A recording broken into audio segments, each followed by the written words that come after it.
Վերջին օրերի ամենատարածված գնահատականը իրանական պատերազմը մտնում է փակուղի։ Կհամաձայնեք։ Չեմ կարծում, որ մտնում է փակուղի։ Իմ կարծիքով կա որոշակի մարտավարություն, որը այս պահին հատկապես իրանական կողմը,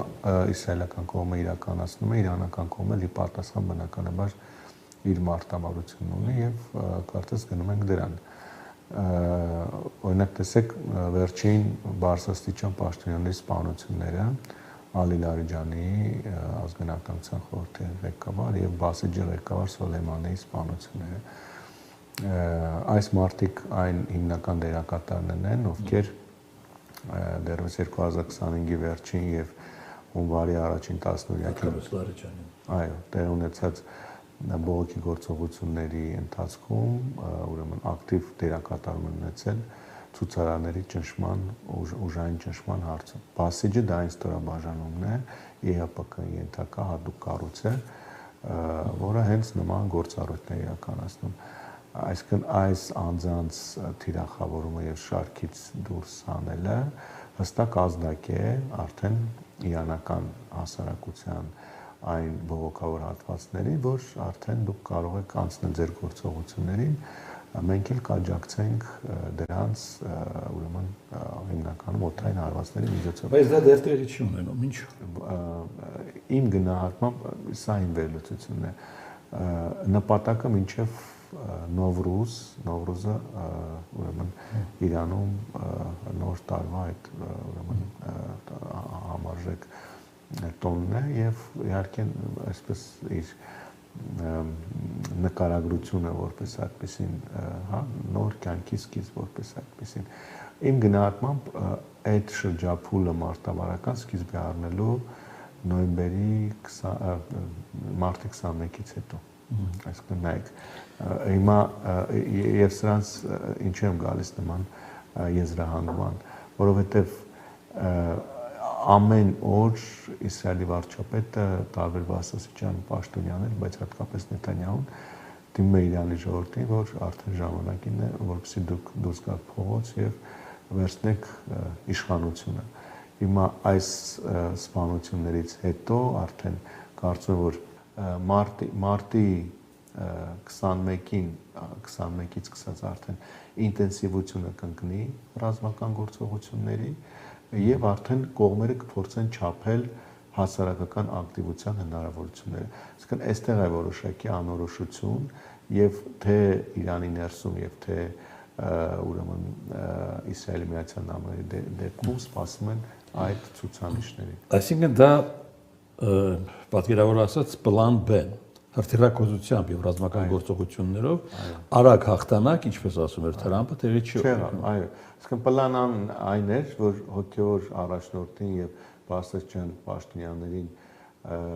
սպանելուց հետո համակարգը փլուզվելու է, որը տեղի չունեցավ։ Մենք տեսնում ենք հակառակը, որ փետրվարի 28-ից հետո սահմանադրության նորմերի կիրառմամբ իշխանության իրավական անցում տեղի ունեցավ, հաստատի երկիր իշխում էր Լարիջանին, հետո ընտրվեց նոր հոգեոր առաջնորդ, այսինքն համակարգը աշխատում էր։ Հիմա պլան B-ն արդեն, քանի որ չկա ցամաքային գործողության ուրեմն ծրագիր, ոչ Իսրայելի կողմից, ոչ Միացյալ Նահանգների կողմից, հիմնական խաղադրույքը վարչակարգի փոփոխության դա ուրեմն հասարակական դժգոհ շերտերին ակտիվացնելն է եւ նրանց միջոցով գործողություններ սկսել են։ Ներողություն մի փորձարկված եւ չաշխատած տարբերակի մասին էլ նշեմ, արդեն առաջին շաբաթվա ընթացքում երբ պլանն չաշխատեց, փորձ արվեց ակտիվացնել տարբեր էթնիկ խմբերի։ Խոսքը առաջին հերթին վերաբերում էր քրդերին, այս խաղաքարտը եւս չաշխատեց, կարծում եմ հատկապես Թուրքիայի միջամտությամբ։ Քրդերը դեռ զգուշավոր հեռավորություն։ Այո, եւ նաեւ Իրանի միջամտությամբ, որտեղ հստակ ուղերձ է եղել։ Իրանի քրդերի մասին է խոսքը։ Իրանի եւ Իրաքի քրդերի։ Հստակ ուղերձ է եղել Միացյալ Նահանգներ, որ եթե քրդերն ակտիվանում են, ապա եւ Իրանը եւ չի բացառում նաեւ Թուրքիան հստակ թիրախային գործողություններ են իրականացնում Իրաքյան Քրդստանի այդ տարածաշրջանի դեմ, ուրեմն ամբողջովին ոչնչացնելով այդ ինքնավար միավորը։ Դրա պատճառով էլ քրդական գործոնը չակտիվացավ։ Եվ նույն այնուամենայնիվ կարծում եմ, որ փորձ էր արվում նաև Իրանի հյուսիսարևմուտքում ազարիների, թուրքախոս իրանցիների ակտիվացման եւս, հա, նման ուրեմն ֆորմատ օգտագործել, որն էլ չաշխատեց եւ կարծում եմ, որ Նախիջևանի թիրախավորումը նաև դրանով էր պայմանավորված, այսինքն Ադրբեջանի ներքաշել գործողության մեջ եւ Ադրբեջանի ներքաշմամբ նաև ակտիվացնել այդ տարեն։ Այս սցենարը եւս չաշխատեց, կարծում եմ հիմնականում էլի Թուրքիայի եւ ինչու ոչ որոշակիորեն նաև Ռուսաստանի միջև։ Թուրքիան, Ադրբեջանը շատ մասնագետներ գումարում են նաև Պակիստանին, սպասում են Իրանի ներքին փլուզման։ Ես հիմա գնահատական չեմ տա, ինչու, որովհետեւ Ադրբեջանն այնուամենայնիվ մի փոքր մենք չափազանցնում ենք, կուրճացնում ենք Ադրբեջանի հնարավորությունները։ Չեմ կարծում Ադրբեջանը մենք նկատի ունենք ադրբեջանական կառույցները, Ադրբեջան տարածքը։ Չեմ կարծում։ Ադրբեջանը նման հնարավորություններ չունի մեծ հաշվով, որովհետև լավ, եթե տարածքային առումով համադրելի են, բնակչության թվականակի առումով համադրելի չեն։ Ադրբեջանի Հանրապետության տարածքում բնակչությունը 10 միլիոնից մի քիչ ավել է, Իրանի հյուսիսարևմուտքում թուրքախոսների թիվը 20 միլիոնից ավել է։ Այսինքն նման դեպքում սովորաբար որ իրանցիների հետ է այդ հարցը քննարկվում, իրենք ասում են, եթե նման խնդիր առաջանա, հարց է դրվելու, թե որ Ադրբեջանն է որին միանալու։ Սա քարոզչական հարթություն է եւ դրան գումարած այս բանը Թուրքիային էլ դա ձեռնտու չէ։ Թուրքիային ձեռնտու սցենար չէ, որտեղ Իրանի մասնատումը նշանակում է երկարատև անկայունություն Թուրքիայի անմիջապես հարևանությամբ իր բոլոր հետևանքներով։ Թուրքիային ամենաձեռնտու եւ Թուրքիայի համար տևական խնդիրներ։ Իսկ այս պարագայում բնականաբար այս սցենարը արդեն ձեռնտու է միայն Իսրայելին։ Թուրքիայի պարագայում հնարավորինս թույլաtsած Իրան, որը մեծ կախվածություն կունենա նաև Թուրքիայից կառավարելի եւ այդ մրցակցության մեջ որոշակի առումով նաև անվտանգային բարձիկ Թուրքիա-Իսրայել մրցակցության տրամաբանության մեջ։ Երեք կարծեմ հերախոսազրույց է տեղի ունեցել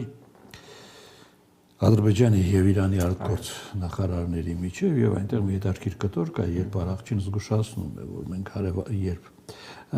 հարևանները իրավունք չունեն օգտագործել իրենց տարածքը եւ ինֆրաստրուկտուրան ընդդեմ մեկ այլ հարևանի Իրանին նկատի ունեն։ Մի քիչ բացահայտ զգուշացում է արդեն։ Այս նույն արտահայտությունը Արաքչին բազմիցս Ադրբեջանի իր գործընկերոջ հետ շփումների ընթացքում նշել է։ Նույն ուղերձը հղվել է նաև տարածաշրջանի արաբական երկրներին։ Այսինքն որ երկրի տարածքը, որ օգտագործվեց Իրանի դեմ գործողությունների համար, այդ երկրների տարածքը վերածվում է օբյեկտիվ թիրախ է, այո։ Եվ այդպես էլ կա։ Հիմա այստեղ նայեք, քանի որ ես նշեցի, որ մարտավարական փոփոխություն է լինելու, չէ, մինչև հիմա հիմնական գործողությունները այնուամենայնիվ ես փորձել եմ հնարավորինս լայն պատկեր ստանալ այդ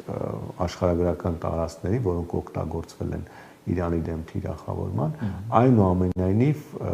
հարավային Կովկասի տարածքը տվյալեղում Ադրբեջանի տարածքը չի օգտագործվել։ Ի տարբերություն 2025 թվականի պատերազմից եւ հստակ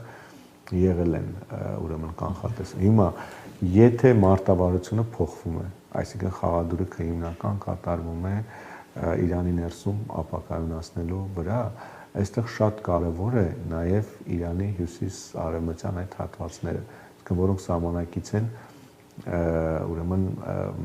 Ադրբեջանին։ Եվ այստեղ գործողության համար Իսրայելի հնարավոր քայլերը եւ ծրագրերը կանխատեսելի են։ Եվ կարծում եմ իրանական կողմն էլ կանխատեսում է, որ այդ մարտավարական փոփոխությունը կարող է լինել եւ հիմիկվանից փորձում է Ադրբեջանին նախազգուշացնել, որ ցանկացած նման դիրքավորման դեպքում համարժեք պատասխան կլինի։ Այսինքն հարավային Կովկասը առայժմ կարող է հանգիստ լինել։ Անվտանգային առումով մեծ կրակին խառնվել։ Անվտանգային առումով, այո, բայց ամեն դեպքում Նախիջևանում տեղի ունեցածը հստակ ցուցիչ է, որ տարբեր սցենարներ պետք է հաշվի առնել, որովհետև ես այնուամենայնիվ վստահ չեմ, որ կոնկրետ Նախիջևանի դեմ գործողությունը հենց իրանական զինված ուժերն են իրականացրել։ Նման սադրանքներ էլի կարող են լինել։ որտեղ Իսրայելը ունի շահերը եւ սցենարները, Միացյալ Նահանգները իրենը ունի տարբեր խմբեր Իրանի ներսում նաեւ կարող է հնարավոր է իրենց շահերն ու սցենարներն, այսինքն սադրանքի տեսքով էլ նման գործողություններ չի կարելի բացառել, բայց այս պահին կարծես թե բավականաչափ դրական միտում է, որ երկխոսությունը կա Իրանի եւ նաեւ հյուսիսային հարևանների միջեւ։